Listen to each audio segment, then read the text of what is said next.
인생은 달리기라고 합니다. 인생을 달리기라고 비유했을 때 우리는 많은 것들에 동감할 수가 있죠.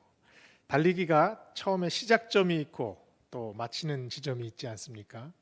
그런데 이 시작하는 지점과 마치는 지점만 있는 것이 아니라 그 안에 얼마나 많이 수없이 많은 사건들이 벌어집니까?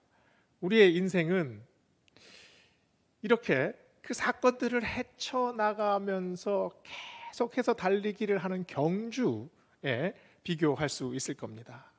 그런데 우리의 인생이 이렇게 단거리 달리기 경주가 아니라 마라톤과 같은 아주 긴 장거리 경주이지요. 이 마라톤을 달리는 그 경주자의 모습을 한번 생각해 보세요. 숨이 그냥 목 끝까지 차오르고 다리는 터져 나갈 것 같고 도저히 숨이 끊어질 것 같은 그 순간까지도 계속해서 달립니다. 이 달리게 하는 사람은 마지막 결승점을 향해서 계속해서 뛰어가야죠. 그 결승점에서 무엇을 기대할까요? 사실 이 마라톤을 뛰는 사람들은 그 결승점에서 상 받기를 기대하는 사람은 별로 없습니다. 무엇을 기대할까요? 쉬는 걸 기도하죠. 얼마나 힘들었겠습니까? 얼마나 숨이 찼습니까? 그냥 땅바닥에 벌러덩 누워가지고 헐떡거리는 숨을 가다듬는 것, 잠시라도 쉴 수 있는 순간, 얼마나 소중한 시간이겠습니까? 이 달리기를 그래서 오로지 달리는 사람의 몫이라고 하지요. 달리기는 다른 사람이 도와줄 수가 없습니다. 나 혼자 달려야 하는 거고 나 혼자 참아야 하는 거죠. 무라카미 하루키라는 일본의 소설가를 아실 겁니다. 이분이 쓴 책 중에서 달리기를 할 때 내가 하고 싶은 이야기라는 책을 썼습니다. 이 책에 보면 이분이 이런 말을 합니다. 저는 늘 과거의 자신을 극복하기 위해서 애씁니다. 달리기에서 이겨야 할 상대가 있다면 그것은 바로 과거의 저 자신입니다. 그러면서 그 책 말미에 이런 내용이 있습니다. 제 묘비에 글을 새겨 달라는 말을 해요. 자기의 묘비에. 그 글이 굉장히 간결합니다. 적어도 걷지는 않았다. 이게 아주 짧은 구절이지만 마음에 아주 굵직한 울림을 주지 않습니까? 적어도 걷지는 않았다. 아무리 힘들어도 걷지는 않았다. 항상 달렸다. 나한테 주어진 시간에 최선을 다했다. 이런 뜻 아니겠습니까? 우리가 달리기를 할 때 아무리 힘들어도 최선을 다하는 이유가 여기에 있죠. 아무리 숨이 차도 아무리 다리가 아파도 끝까지 최선을 합니다. 그러면 이 우리의 달리기에서 우리는 무엇을 얻으려고 합니까?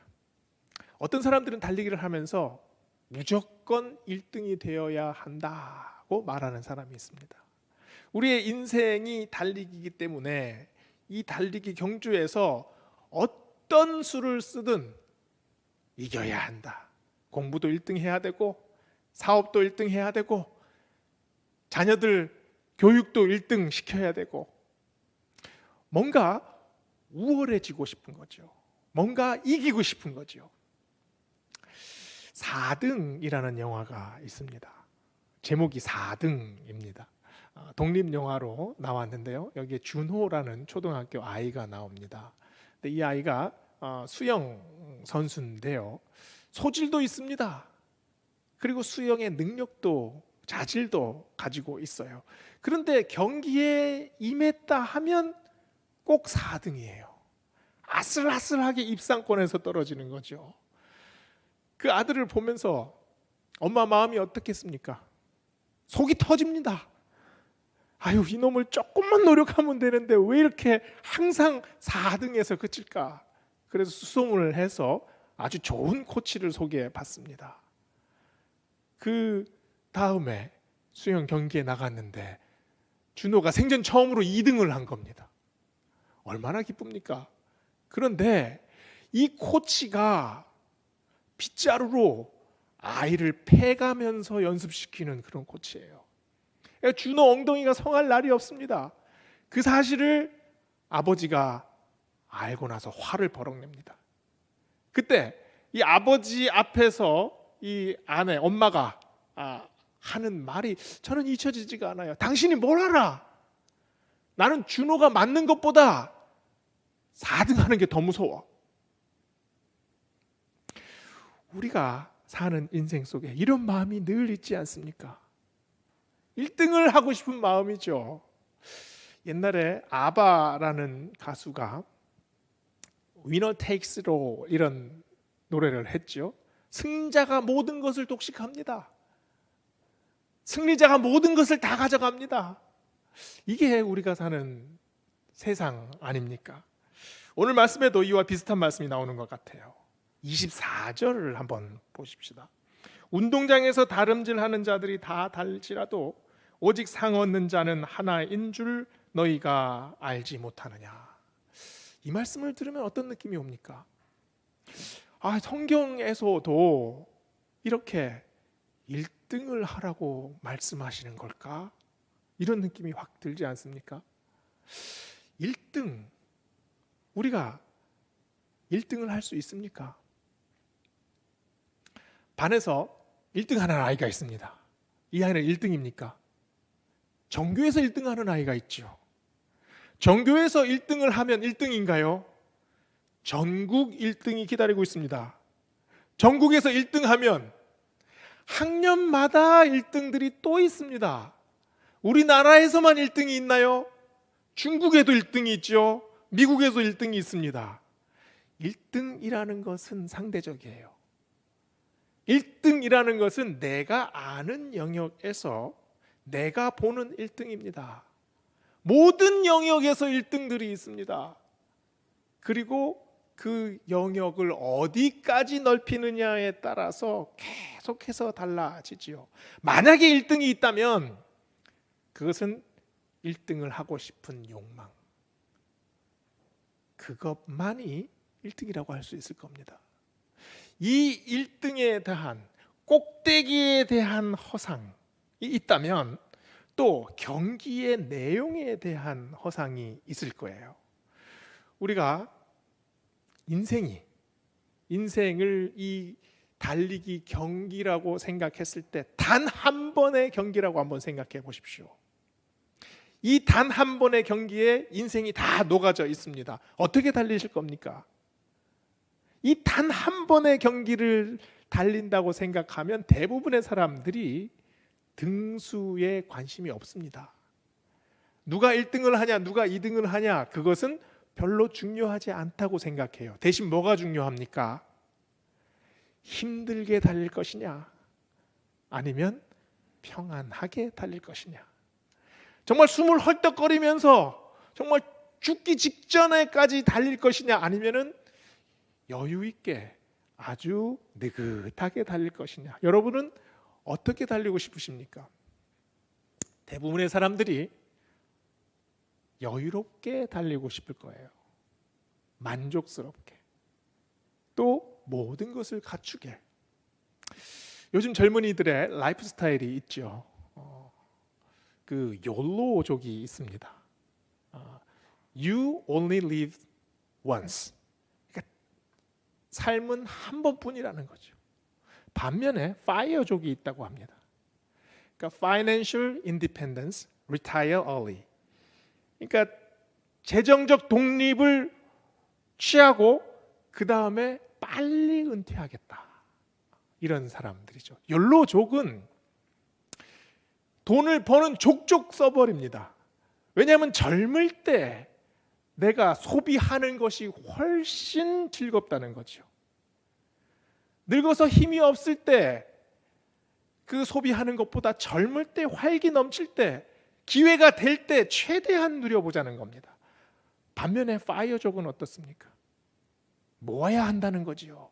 그래서 이 사람들은 젊을 때 극단적으로 저축을 합니다. 월급의 80%, 90%를 저축을 해요. 나머지 10% 가지고 겨우겨우 살아가는 거예요. 그리고 40대에 은퇴하겠다는 거죠. 어떻게 보면 이 욜로족과 파이어족은 정반대인 것 같습니다. 그러나 가만히 생각해 보세요. 똑같습니다. 요즘 젊은이들이 생각하는 삶의 목표, 죽기 전에 내가 최대한 즐기겠다는 거죠.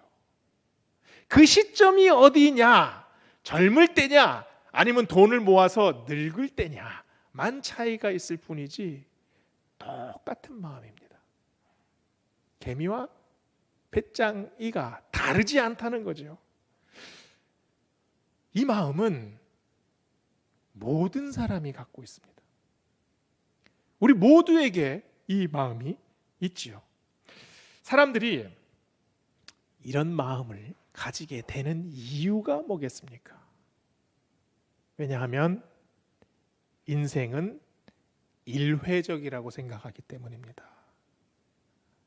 인생은 한번 흘러가면 절대로 돌아오지 않는다고 생각하기 때문이죠. 인생은 단절돼 있고 고립돼 있고 그리고 이것이 전부이고 이것이 마지막이라고 생각하기 때문입니다. 인생에 담긴 시간이 있습니다. 큰 그릇에 시간이 담겨져 있는데 이 그릇에 담긴 시간이 자꾸 줄어들어요. 어떻게 해야겠습니까? 빨리 꺼내서 써야지요. 다 없어지기 전에 즐겁게 빨리 써야지요. 당연한 일 아니겠습니까? 만약에 인생이 단 한 번뿐이라면, 만약에 인생이 이것이 다라면, 인생이 여기서 뚝 끊어져서 마지막이 된다면 당연한 생각입니다. 나에게 주어진 인생을 어떻게 바라볼 것인가? 이런 생각은 세상의 안목이지요. 사람들에게 인생은 단 1회적일 뿐이라고 여깁니다. 그래서 오늘 말씀에 보면 어떤 말씀이 나오나요? 이 세상 사람들의 생각, 세상 사람들이 삶을 대하는 태도, 오늘 말씀에 보면 다름질을 향방 없이 하는 것과 같다. 달려가는데 아무데나 달려가도 누가 뭐라고 할 사람이 없습니다. 내 인생의 가치가 어디에 있든지, 내가 무엇을 추구하든지, 어떤 일을 하든지, 어떤 지경까지 내려가든지 아무 상관이 없어요. 왜냐하면 인생은 일회적이라고 생각하기 때문이지요. 그리고 두 번째는 싸우기를 허공을 치는 것 같다. 열심히 노력하는 사람이 있습니다. 자기 시간을 쪼개고 또 노력을 기울이고 땀을 흘리고 열심히 뭔가를 하려고 하는데 허공을 치는 일입니다. 우리가 달려온 인생을 한번 생각해 보세요. 얼마나 많은 시간들을 이 달리기에 쏟아 부었습니까? 나의 노력은 또 얼마나 여기에 들어가 있습니까? 땀을 얼마나 흘렸습니까? 그 거리, 그 노력, 그 시간, 그런데 그 모든 것의 절벽 끝에 도달했을 때 돌아보니 아무것도 남아있지 않을 때, 내가 지금까지 이렇게 열심히 살아온 것이 나를 위해서 준비하고자 했는데 아무것도 준비된 게 없다고 느꼈을 때, 그때 허무하지요. 그때 허탈합니다. 나에게 주어진 인생을 열심히 살든지 아니면 흥청망청 살든지 사람들이 간과하고 있는 것이 있습니다. 오늘 말씀 25절을 보세요. 이기기를 다투는 자마다 모든 일에 절제하나니 그들은 썩을 승리자의 관을 얻고자 하되 우리는 썩지 아니할 것을 얻고자 하노라. 승리자의 관이라고 나오죠. 옛날 성경에는 면류관이라고 나왔습니다. 모든 사람들은 각자의 면류관이 있습니다. 인생의 경주에 임할 때 모든 사람들은 그 면류관을 얻으려고 하지요. 그것이 삶의 목적일 수도 있고 삶의 의미일 수도 있습니다. 그런데 세상의 면류관은 항상 부식됩니다. 썩어진다는 거지요. 사라진다는 거지요. 아무리 높은 이상을 가지고 아주 훌륭한 성과를 냈다고 해도 그 성과는 언젠가는 사라집니다. 어떤 분들은 훈장을 받은 분들이 있습니다. 그 훈장을 장롱 속에 넣어놓고 시간이 될 때마다 그거를 펴봐요. 그리고 닦고 올려다 보고 사진도 찍어 놓고 얼마나 오래 가겠습니까? 시간이 조금만 지나가면 아무 의미가 없는 그런 것으로 변하지 않습니까? 내가 만들어 놓은 성공이 있고 성과가 있고 의미가 있습니다. 그런데 이 세상의 면류관이 소멸되는 것은 시간 문제지요. 그것을 바라보는 주체, 일단 그 주체가 소멸됩니다. 내가 소멸되는 시간이 오지 않습니까? 그리고 그것을 바라보아줄 객체도 소멸해요. 도대체 이 성과는 누구를 위한 성과입니까? 누구를 위한 영광입니까? 우리에게 그러면 이런 달리기가 아무 의미가 없다는 말입니까? 그러면 인생의 모든 것들은 그냥 헛것이라는 말인가요? 우리 모두가 인생의 경기장에서 달리고 있습니다.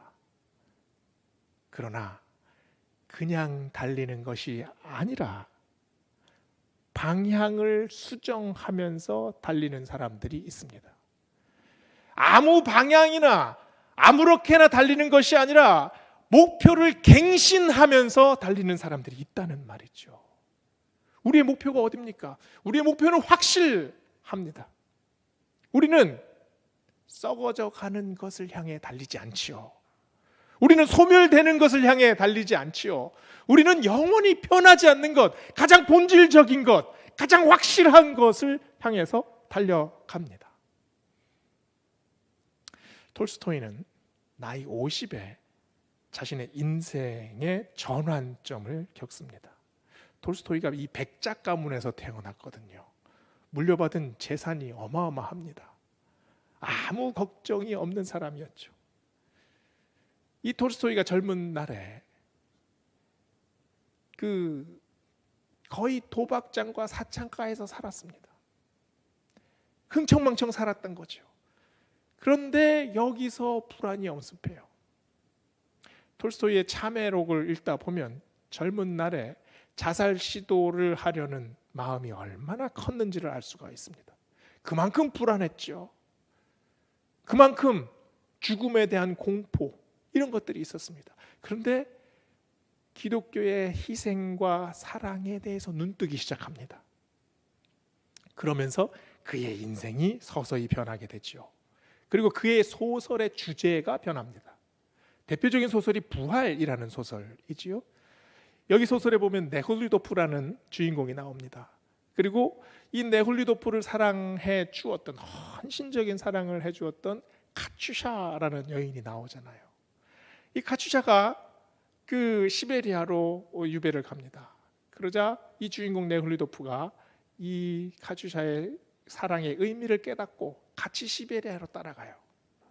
그런데 이 여인이 이 네홀리도프라는 고귀한 사람이 자기를 사랑해 주는 게 이 인생이 망가질까 봐 이 여인은 그 사형수들을 위해서 헌신을 합니다.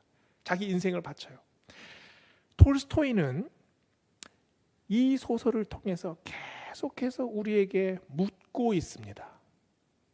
한 사람이 한 사람을 구원하는 것은 어떤 의미인가?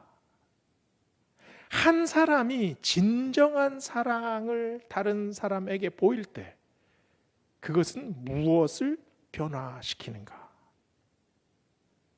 아주 작은 사랑일 수 있습니다. 시베리아로 유배를 떠난 정말 눈에 보이지 않는 그 사랑을 누가 알아주겠습니까? 그러나 그것으로 인해 인류가 구원받는다 라고 결론을 내립니다. 그 의미가 무엇이겠습니까? 우리 사회에서 일어나는 작은 사랑이지만 그것이 진정한 사랑이 될 때 그 사랑이 우리 주변으로 퍼져 나간다는 거죠. 무엇이 부활됩니까? 우리 안에 사라져가고 있던 인간성이 부활되지요. 그리고 우리 안에 점점 죽어가던 우리의 영혼이 살아납니다. 그리고 무엇보다도 그리스도의 사랑이 우리 안에서 살아나지 않습니까? 소멸로부터의 구원, 허물로부터의 구원, 환멸로부터의 구원, 그것이 바로 사랑으로부터 비롯된다는 거죠. 우리는 달리는 사람들입니다. 이 세상을 산다는 것 자체가 이미 경기장에 들어섰다는 것을 의미하지요. 우리는 본능적으로 또 현실적으로 또 최선을 다해 또 당연히 우리의 삶의 앞에 있는 이 트랙을 돌아야 합니다. 그러면 이 땅에서 세상 사람들이 달리는 것과 우리는 어떻게 다릅니까? 세상 사람들은 원하는 상이 있습니다. 명예가 있고 권력이 있고 부가 있지요.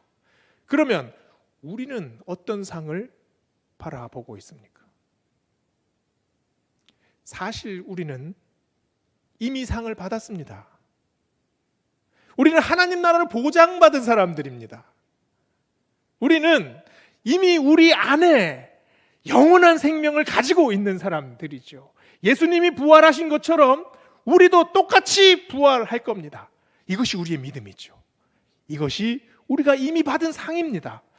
그리고 이 상을 언젠가 그날이 오면 실현되는 상으로 받을 겁니다. 그러면 왜 달립니까? 그러면 우리는 왜 참습니까? 왜 최선을 다합니까? 왜 절제하며 살아가야 합니까? 우리가 오늘 본문 말씀에서는 읽지 않았지요? 바로 위에 23절 말씀이 있습니다. 23절 말씀을 보세요. 내가 복음을 위하여 모든 것을 행함은 복음에 참여하고자 함이라. 복음에 참여하는 일은 예수님의 일에 동참하는 일입니다. 복음에 참여하는 일은 하나님이 하시는 그 사역에 나도 일부분이 되겠습니다. 하나님이 이끄시는 그 엄청난 섭리에 나도 들어가서 한 부분이 되겠습니다. 이런 고백이죠. 내가 이 땅에서 열심히 사는 것, 내가 이 땅에서 최선을 다하는 것, 내가 내 앞에 닥친 일을 기도로 하나님께 매달리는 것, 내가 그 일 때문에 눈물을 쏟고 내가 그 일에 내 최선을 다하려고 모든 것을 쏟아붓는 일, 바로 그 일이 하나님의 일입니다. 내가 하는 일 같죠? 나의 일 같죠? 그러나 그 일이 바로 하나님의 일이다. 우리가 하는 모든 일이 지금 복음에 참여하는 일입니다. 회사에서 하루 종일 앉아서 일하는 일들이 얼마나 지루하고 얼마나 많은 일입니까? 그런데 그 일이 내가 하는 일 같지만 이 일에 하나님의 일이 있습니다. 집안에서 하루 종일 아이하고 씨름합니다. 얼마나 지치고 힘듭니까? 그러나 그 아이 하나 기르는 것, 그 아이에게 정말 깊은 사랑을 듬뿍 담아주는 일, 그 일은 누구의 일입니까? 하나님의 일입니다. 그 일을 나도 함께 하나님의 일에 동참하고 있는 거죠. 장사하는 일 얼마나 힘든 일입니까? 그러나 나에게 다가오는 손님 하나에게 하나님의 마음을 전하는 일입니다. 바로 하나님의 일입니다. 운전하는 일 얼마나 힘든 일이에요.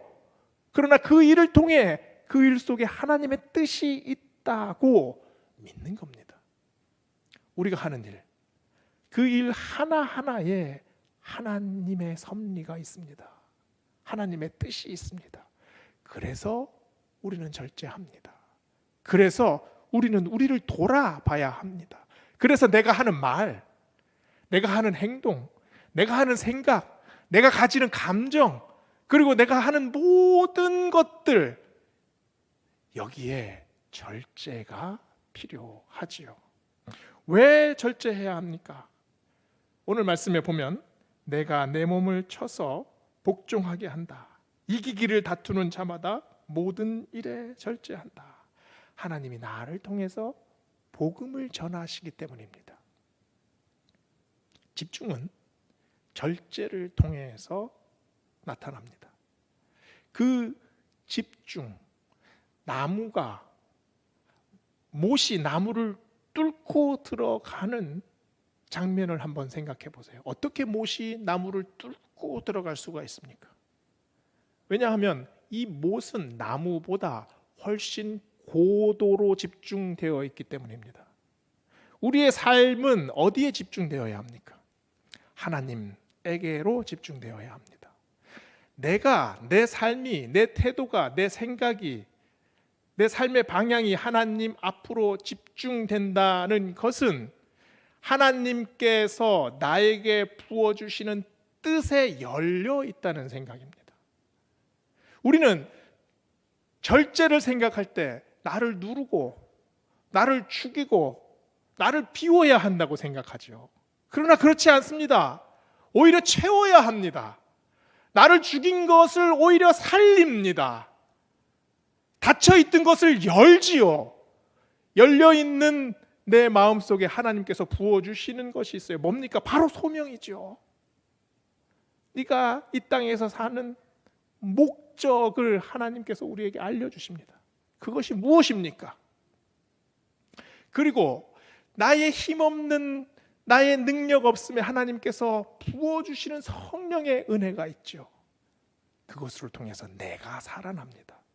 절제는 우리를 누르는 것이 아니라 우리를 살립니다. 우리를 채워주시죠. 성령의 은혜를 통해 우리가 고백합니다. 성령님, 나에게 오셔서 나를 세워주시고 나를 채워주시고 내가 다시 깨닫게 하여 주시고 내가 다시 감사하게 하여 주시고 내가 다시 살아나게 하여 주시고 그리하여서 하나님의 뜻에 맞는 인생이 되게 하여 주시옵소서. 이렇게 고백합니다. 그게 바로 절제의 시작이지요. 우리가 사는 인생, 어떻게 보면 우리는 세상 사람들과 같이 달리기 경주를 하고 있는지도 모릅니다. 1등을 하기 위해서 헉헉거리면서 달리고 있는지도 모릅니다. 그러나 우리의 경주는 1등을 위한 경주가 아니라 우리 하나하나가 하나님 앞에서 얼마나 아름다워지느냐는 경연입니다. 내가 하나님 앞에서 추는 춤, 하나님께서 우리에게 들려주시는 찬양에 맞춰, 리듬에 맞춰 내가 가지고 있는 소질과 내가 가지고 있는 능력과 내가 가지고 있는 모든 것들을 발휘해서 하나님 앞에서 아름다운 인생이 되어지려고 노력하는 것, 그것이 바로 우리의 시간입니다. 하나님께서 우리에게 원하는 겁니다. 그래서 최선을 다하지요. 그래서 끝까지 달리지요. 그래서 절제합니다. 오늘 말씀을 통해서 우리가 하나님 앞에 어떻게 살아야 할지, 나는 내 인생을 어떻게 하나님 앞에 보여드려야 할지 다시 다짐하고 또 다시 생각하고 또 다시 깨닫는 그 시간이 되시기를 소원합니다. 기도하시겠습니다.